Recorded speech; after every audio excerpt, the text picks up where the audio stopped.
உங்கள் favourite TV ஷோக்களை இனி miss பண்ண தேவையில்லை. ZEE5 இல் முற்றிலும் இலவசமாக காணுங்கள். இங்கேயும் எப்பொழுதும். உங்க அம்மா விட்டுட்டு நாலு பிரிஞ்சு எழுத முடியும். ஆனா உன்னையும் மத்த பிள்ளைங்களையும் பார்க்காம என்னால இருக்க முடியாதுமா. உங்களுக்காகத்தான் பெத்த அப்பா, அம்மா, கூட பிறந்த தங்கச்சி, அவ பிள்ளைங்க எல்லாரையும் பார்க்கணும்னு ஆசை இருந்தும் அது எல்லாத்தையும் மனசுக்குள்ளே போட்டு புழுங்கிக்கிட்டு நடப்படமா வாழ்ந்துட்டு இருக்கம்மா. எனக்குன்னு தனிப்பட்ட வாழ்க்கை எதுவும் கிடையாதுமா. உங்க 4 பேரோட சந்தோஷம் தான் என் சந்தோஷம். நீங்க எல்லாரும் நல்லா இருந்தா அதுவே எனக்கு போதுமா.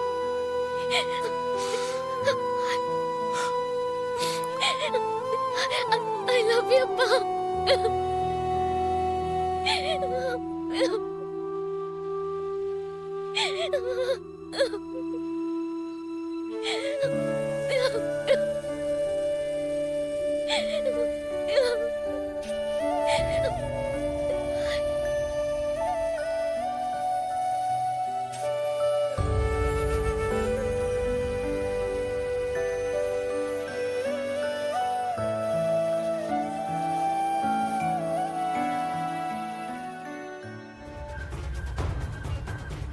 யோ, இந்த மாதிரி மீசையை முறுக்கிட்டு சாமுண்டேஸ்வரி முன்னாடி போய் நிக்காத. ஏன்? அப்புறம் முறுக்க மீசை இருக்காது. யோசிச்சு பாரு, மீசை இல்லாம உன்னை கற்பனை பண்ணி பாரு. அசிங்கமா இருக்குல்ல? அப்ப முறுக்காத. நீங்க சொல்றத பார்த்தா அந்த சாமுண்டீஸ்வரி சரியான திமிரு பிடிச்சவளா இருப்பா போல இருக்க. அவ ஒரு லேடி ஹிட்லர். அவளுக்கு ஆம்பளைங்கனாலே சுத்தமா பிடிக்காது. அவ முன்னாடி எந்த ஆம்பளையும் நெஞ்ச நிமித்திட்டு அப்படிலாம் போய் நிக்க முடியாது. அவளை எதிர்த்து எதுவும் பேசக்கூடாது. அடிமை மாதிரி கை கட்டி அப்படியே கூனி குறுகி நிக்கணும். நீயும் அப்படிதான் முன்னாடி போய் நிக்கணும். புரிஞ்சுதா? ஏங்க, நான் அந்த ராஜா சேதுபதிவே ஏத்து நின்னு பேசுறவன். என்கிட்ட போய் ஒரு லேடி முன்னாடி கூனி குறுகி நிக்க சொல்றிய? யோ, சரியா? நீ சொல்றதெல்லாம் வாஸ்தவம் தான். இப்போ நமக்கு வீரியத்தை விட காரியம் தான் ரொம்ப முக்கியம். அந்த ராஜா சேதுபதியை உனக்கு பிடிக்காது, இந்த சாமுண்டீஸ்வரிய எனக்கு சுத்தமா பிடிக்காது.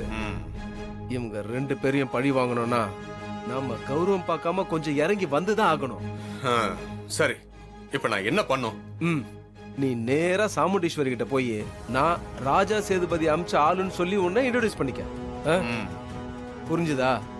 அவரோட மக வைத்து பேரன், அவன் தாய் மாமனை, அதாவது உங்க புருஷனை அழைச்சிட்டு போக இங்க வரப்போறான். அவனோட உங்க புருஷனை அனுப்பி வைங்க. அப்படி மட்டும் நீங்க அனுப்பலனா ராஜா சேதுபதி கோவத்துக்கு நீங்க ஆளாவீங்க. அந்த கோவத்தை உங்களால தாங்க முடியாதுன்னு மட்டும் சொல்லு. மத்தத இந்த சாமுண்டீஸ்வரி பாத்துப்பா. சரி, இத நான் சொன்னா அந்த சாமுண்டீஸ்வரி நம்புவாளா? கண்டிப்பா நம்புவா. அவ மனசுல 30 வருஷ பகை அப்படியே கொழுந்து விட்டு எரிஞ்சுக்கிட்டு இருக்கு. அந்த நெருப்பை ஊதி பெருசாக்குற வேலையை மட்டும்தான் நாம செய்ய போறோம். அதை மட்டும் கச்சிதமா நீ செஞ்சுட்டா போதும். அப்புறம் நடக்கிறதெல்லாம் நமக்கு சாதகமாவே இருக்கும். அந்த ராஜா சேதுபதியை பழி வாங்க நான் என்ன வேணாலும் செய்ய தயாரா இருக்கேன். அந்த ஆளோட பேரன் ஊர் ஜனங்க முன்னாடி கோயில தந்து என்ன அசிங்கப்படுத்திட்டான். ஒரு சின்ன பையன் முன்னாடி அசிங்கப்பட்டத என்னால இன்னும் தாங்கிக்க முடியல. அப்புறம் இன்னொரு முக்கியமான விஷயம். என்ன? ராஜா சேதுபதி மேல சாமுண்டீஸ்வரி கோமா இருக்க காரணம் அவரு இவ அண்ணன் விஷயத்துல தப்பா தீர்ப்பு சொல்லிட்டாருன்றதுக்காக தான். இவளுக்கு மட்டும் உண்மை தெரிஞ்சா என்ன ஆகும்னு தெரியும்ல? உண்மை இவளுக்கு மட்டும் தெரியவே கூடாது. எந்த காலத்திலயும் அந்த 2 குடும்பமும் ஒன்னா சேரவே கூடாது. அதான் ரொம்ப முக்கியம். சரி, அதெல்லாம் நான் பாத்துக்கிறேன். நீங்க கவலைப்படாதீங்க. பட்டுமா? சரி. ஒரு நிமிஷம். என்ன? நான் சொன்ன மீசை விஷயத்த மறந்துட்டியா? மீசை இறக்கி விட்டு போ.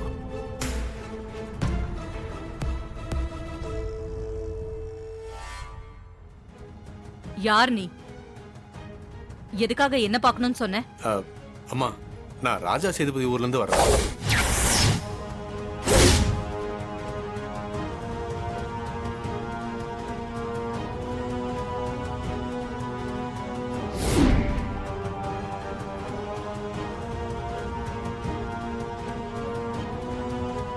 எதுக்கு வந்த? அத சொல்லு.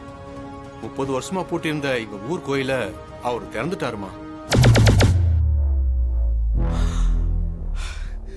கோவிலை திறந்துட்டாங்களா?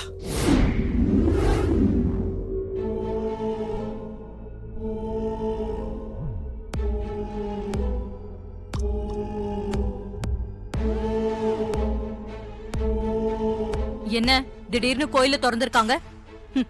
என்ன விஷயம்? 30 வருஷமா பருவமழையே இல்லாம எங்க ஊரே கஷ்டப்பட்டுட்டு இருந்துச்சு. சாமி குத்தத்தினாலதான் இப்படி எல்லாம் நடக்குதுன்னு நினைச்சு கோயிலை திறந்துட்டாரு.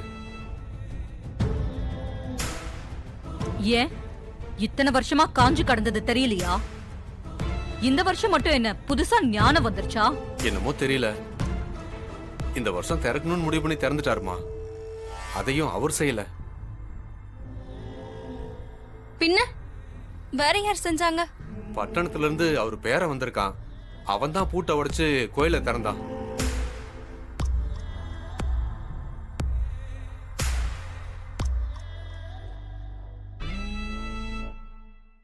உடைச்சிட்டானா? ஓ சரி, இப்ப என்ன அதுக்கு? அது கோயிலை திறந்த 60 நாளைக்குள்ள கும்பாபிஷேகத்தை நடத்தியாகணும். அதுக்கு அவரோட மகன் ராஜராஜனை கூட்டிட்டு போக அவரோட பேர இங்க வரப்போறான்.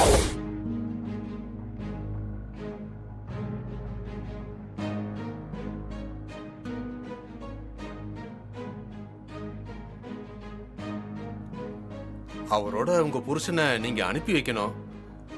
அதத்தான் உங்ககிட்ட என்ன சொல்ல சொன்னாங்க. அத சொல்லதான் வந்தம்மா.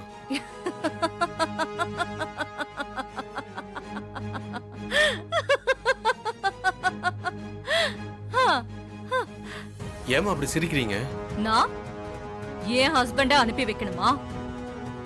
அனுப்பலனா என்ன பண்ணுவாராம் அந்த பெரிய மனுஷன்? அனுப்பலன்னா அவரோட கோவத்துக்கு நீங்க ஆளாகணும். அத உங்களால தாங்கிக்க முடியாதுமா. ஐயோ,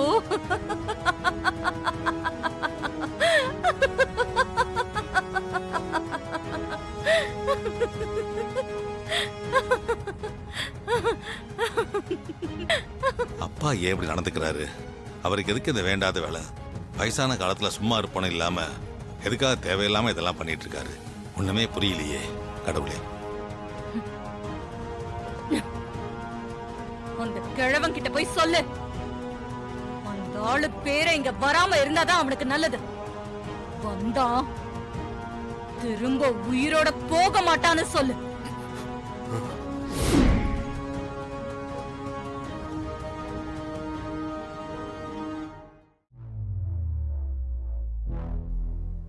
என் துப்பாக்கிக்கு வேலை கொடுக்கறதுக்கு முன்னாடி இங்க இருந்து ஓடி போயிடு. அதான் உனக்கு நல்லது. என்னம்மா தகவல் சொல்ல வந்தவனையே துப்பாக்கி காட்டி மிரட்டுறீங்க? என்ன ஒண்ணும் பண்ணிடாதீங்க, என்ன விட்டுருங்கம்மா. தகவல் சொல்ல வந்தவனுக்கே இந்த நிலைமைனா அந்த கிழவனோட பேரை வந்தா அவனோட நிலைமை என்னன்னு யோசிச்சுக்கோ. ஜீ5 ஆப்பை டவுன்லோட் செய்து அனைத்து எபிசோடுகளையும் இலவசமாக பாருங்க.